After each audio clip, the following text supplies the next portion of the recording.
সঙ্গে আছি আমি সিরাজুল ইসলাম। দর্শক, খুবই গুরুত্বপূর্ণ খবর আছে। ইয়েমেন সৌদি আরবের উপরে নৌ ব্লকেড অর্থাৎ নৌ অবরোধ আরোপ করেছে। এই প্রেক্ষাপটে মনে হচ্ছে মধ্যপ্রাচ্যের পরিস্থিতি মারাত্মকভাবে বদলে গেল। এই অবস্থায় সৌদি আরবের সাথে যদি ইয়েমেনের যুদ্ধ শুরু হয় তাহলে পাকিস্তান কি করবে সেটা এখন দেখার বিষয়।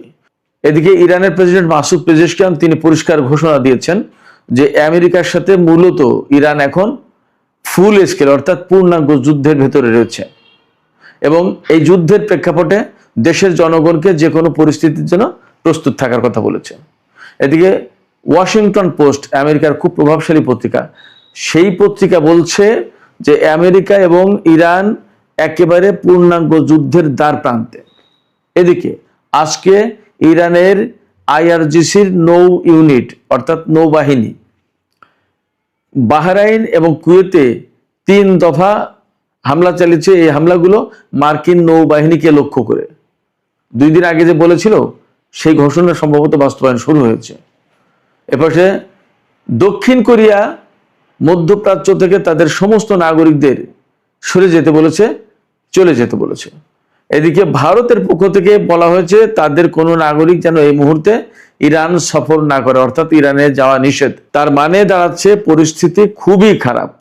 এই অবস্থায় তেলের দাম বেড়ে $90 উপরে চলে গেছে প্রতি ব্যারেল। আমেরিকায় তারা গ্যাসোলিন বলে, গ্যাসোলিনের দাম প্রতি গ্যালন $4 পৌঁছেছে, যেটা 1 বছর আগে এর চেয়ে অনেক কম ছিল। তার মানে আমেরিকার ভোক্তাদের ভেতরেও কিন্তু একটা মারাত্মক অসন্তোষ তৈরি হচ্ছে। এই প্রেক্ষাপটে মার্কিন পররাষ্ট্রমন্ত্রী মার্কো রুবিও বলেছেন তাদের সামনে কূটনীতির দরজা খোলা। এদিকে ইরানের পক্ষ থেকে পররাষ্ট্র মন্ত্রণালয়ের মুখপাত্র ইসমাইল বাকাই তিনি বলেছেন যে তারা সুনির্দিষ্ট মিডিয়েটর অর্থাৎ মধ্যস্থতাকারীদের পক্ষ থেকে যুদ্ধবিরতি বা যুদ্ধ কমানোর প্রস্তাব পেয়েছেন, কিন্তু ইরান এই বিষয় নিয়ে ভাবছে না। ইরানের পক্ষ থেকে বরং ঘোষণা দেওয়া হয়েছে আইআরজিসির পক্ষ থেকে যে তারা মার্কিন বাহিনীকে চরম শিক্ষা দেবে, যে শিক্ষার কারণে বিশ্বের আর কেউ যাতে ইরানের দিকে আগ্রাসন চালানোর চিন্তাও না করে। সুপ্রিয় দর্শক, আপনারা বুঝতেই পারছেন আমি যে খবরগুলোর মূল পয়েন্ট তুলে ধরলাম সেগুলো প্রত্যেকটা কত গুরুত্বপূর্ণ এবং এই মুহূর্তে মধ্যপ্রাচ্য কার্যত অগ্নিকুণ্ডের উপরে দাঁড়িয়ে আছে এরকম একটা পরিস্থিতি। এই অবস্থা আসলে কি হতে যাচ্ছে এবং আদৌ কি কূটনৈতিক কোনো প্রক্রিয়া এখানে কাজে লাগবে কিনা, এ সমস্ত নিয়ে আমি বিস্তারিত আলোচনা করার চেষ্টা করব। আশা করি আপনারা শেষ পর্যন্ত সঙ্গে থাকবেন। আর ভিডিও ভালো লাগলে লাইক, কমেন্ট, শেয়ার করবেন এবং চ্যানেলটি সাবস্ক্রাইব করে সাথেই থাকবেন। দর্শক, চলুন বিস্তারিত আলোচনায় চলে যাই। প্রথমেই যে খবর আমি আপনাদেরকে জানিয়েছি সেটার একটু ইলাবোরেট করি। সৌদি আরবের উপরে ইয়েমেন একেবারে পরিষ্কারভাবে নৌ অবরোধ আরোপ করেছে, অর্থাৎ সৌদি আরব এখন আর ইয়েমেনের উপকূলীয় ভাগ বা ইয়েমেনের নিয়ন্ত্রণে যে সমস্ত জলসীমা আছে সেগুলো আর পার হতে পারবে না। সেটা কি? বাব আল মানদেব প্রণালী।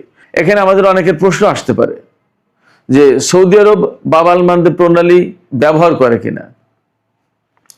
সৌদি আরব হরমুজ প্রণালী ব্যবহার করে যে সমস্ত তেল ইউরোপ আমেরিকার দিকে পাঠায় বা উত্তর আফ্রিকার দিকে পাঠায়, সেই সমস্ত তেল এডেন উপসাগর হয়ে বাব আল মানদেব প্রণালী হয়ে লোহিত সাগর দিয়ে, সুয়েজ খাল দিয়ে, ভূমধ্যসাগর দিয়ে যায়। আর এই হরমুজ প্রণালীর ক্রাইসিসের কারণে তেলের একটা বিরাট অংশ প্রায় প্রতিদিন লোহিত সাগরের যে ইয়ানবু বন্দর, এই বন্দর দিয়ে প্রায় 50 থেকে 60 লাখ ব্যারেল তেল পরিশোধিত অপরিশোধিত মিলে রপ্তানি করে। এই তেলের একটা অংশ ইউরোপের দিকে, উত্তর আফ্রিকার দিকে যায়, আর একটা অংশ এশিয়ার দিকে আসে। ভারত, চীন বা জাপান, কোরিয়া, হয়তো আরো কেউ কেউ নেয়।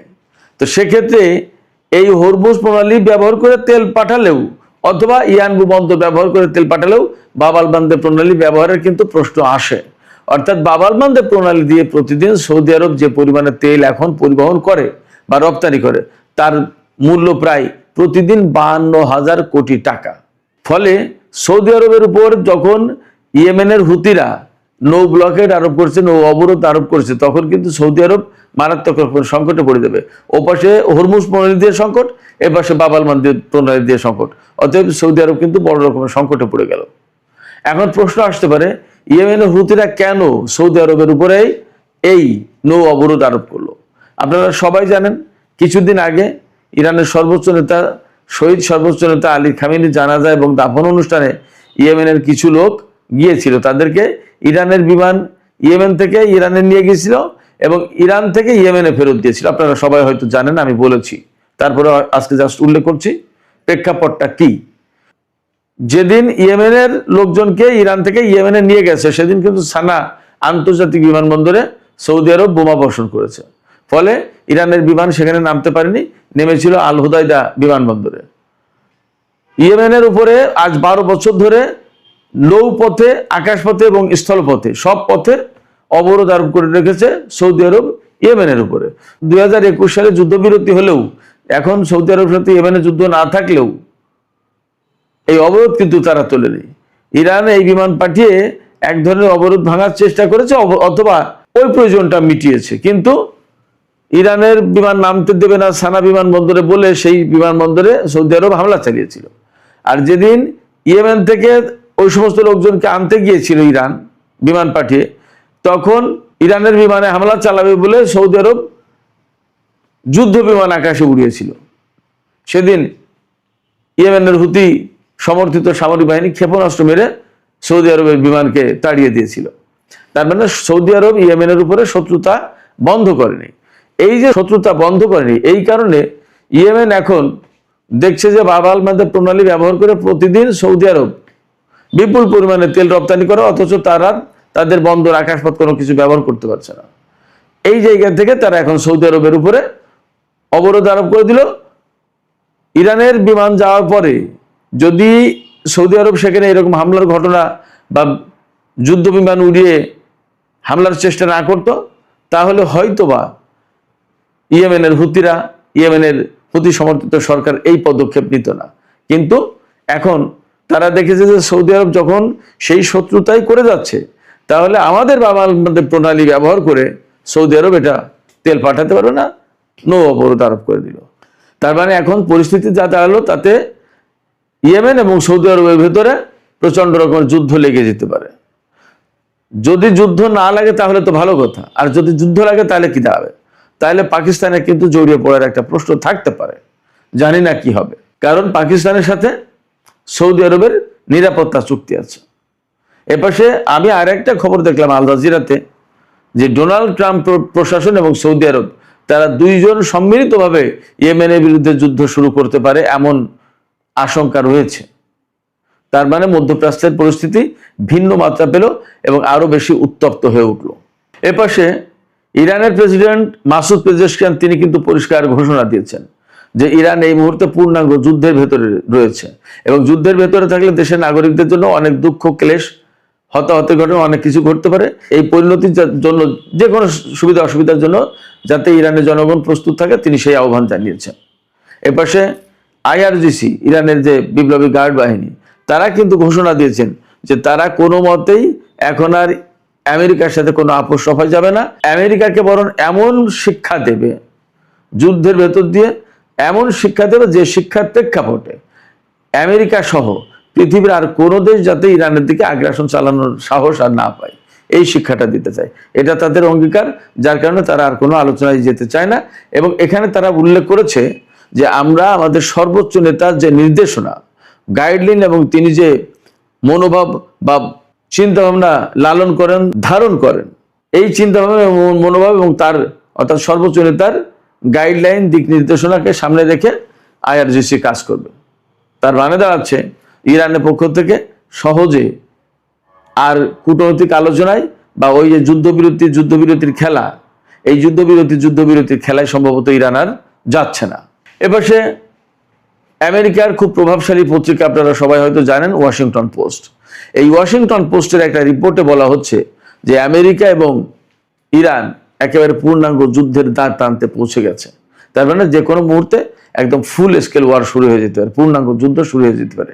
গত 7-8 দিন 9 দিন ধরে যে যুদ্ধ হচ্ছে, আমেরিকা তাতে মূলত ইরানের দক্ষিণ অঞ্চলে হামলা চালানোর চেষ্টা করেছে এবং এর ভেতর দিয়ে একটা মেসেজ কিন্তু পরিষ্কার হয়েছে এবং অনেকে বিশ্লেষণে বলেছেন, আমিও প্রথম দিকেই বলেছি যে মূলত এইভাবে হামলা চালিয়ে ইরানের দক্ষিণ অঞ্চলকে আলাদা করে ফেলতে চাচ্ছে আমেরিকা, এবং দক্ষিণ অঞ্চল থেকে আইআরজিসি বা ইরানের সামরিক স্থাপনার সমস্ত প্রতিরোধের ক্ষমতা সব ধ্বংস করে দিয়ে এই এলাকা দিয়ে মূলত তারা স্থল অভিযান চালানোর হয়তো চেষ্টা করছে।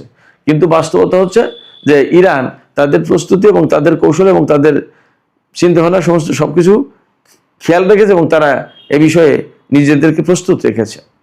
আমেরিকা সম্ভবত কোনো মতেই ইরানের দক্ষিণ অঞ্চলকে কেন্দ্র করে স্থল অভিযান চালাতে পারবে না। স্থল অভিযান চালাতে গেলে একটা ভয়াবহ সংঘর্ষের ঘটনা ঘটবে এবং মার্কিন প্রাণহানি ঘটবে ব্যাপক।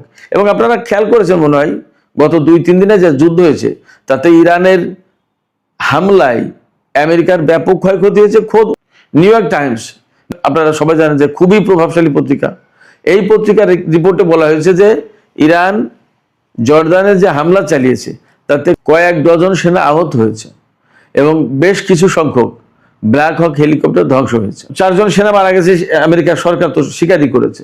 ইরাকে 1 জন আর 3 জন জর্দানে। এই নিউ ইয়র্ক টাইমসও কিন্তু কমিয়ে বলছে। ইরানের পক্ষ থেকে বলা হয়েছে কি, ইরানের পক্ষ থেকে বলা হয়েছে বিশেষ করে জর্দানে ইরানের হামলায় বহু সংখ্যক হেলিকপ্টার ধ্বংস হয়েছে, বেশ কিছু যুদ্ধ বিমান ধ্বংস হয়েছে এবং KC-17, KC-135 এবং KC-46 এই সমস্ত পরিবহন বিমান এবং জ্বালানি ট্যাঙ্কার বিমান এগুলো ধ্বংস হয়েছে এবং ক্ষতিগ্রস্ত হয়েছে। এর ভিতরে আরেকটা খবর হচ্ছে, ওয়াশিংটন পোস্টের খবরেই বলা হচ্ছে আমেরিকা বিপুল সংখ্যক যুদ্ধ বিমান মধ্যপ্রাচ্যে আনছে এবং এতে মনে হচ্ছে যে আমেরিকা ব্যাপকভাবে ইরানের উপর হামলা চালাতে যাচ্ছে। ওদিকে মার্কিন পররাষ্ট্রমন্ত্রী মার্কো রুবিও বলছে আমাদের কূটনৈতিক দরজা খোলা। আবার কোনো মাধ্যমে হয়তো তুরস্ক বা কাতার অথবা পাকিস্তান এর কোনো না কোনো দেশের মাধ্যমে ইরানের কাছে এই মেসেজ দিয়েছে যে আসুন আমরা আবার আলোচনায় ফিরি, শান্তি আলোচনা করি। কেন? যখন ইরান প্রচণ্ড রকমের প্রতিরোধমূলক যুদ্ধ চালাচ্ছে আমেরিকার উপরে, আমেরিকার ক্ষয়ক্ষতিও হচ্ছে ব্যাপকভাবে, সেনা মারা যাচ্ছে এবং তাদের সামরিক ঘাঁটি স্থাপনা এবং প্রচুর সংখ্যক বিমান হেলিকপ্টার ধ্বংস হচ্ছে সেই সময়। আচ্ছা, এপাশে ওয়াশিংটন পোস্টের যদি খবর আমরা ধরি, ওয়াশিংটন পোস্টের খবরে কি বলা হচ্ছে যে আমেরিকা এবং ইরান পূর্ণাঙ্গ যুদ্ধের দ্বার প্রান্তে এবং প্রচুর সংখ্যক যুদ্ধ বিমান মধ্যপ্রাচ্যে নেওয়া হচ্ছে। তার মানে কি এই সমস্ত বিমান এনে তো ইরানের উপর হামলা চালাবে।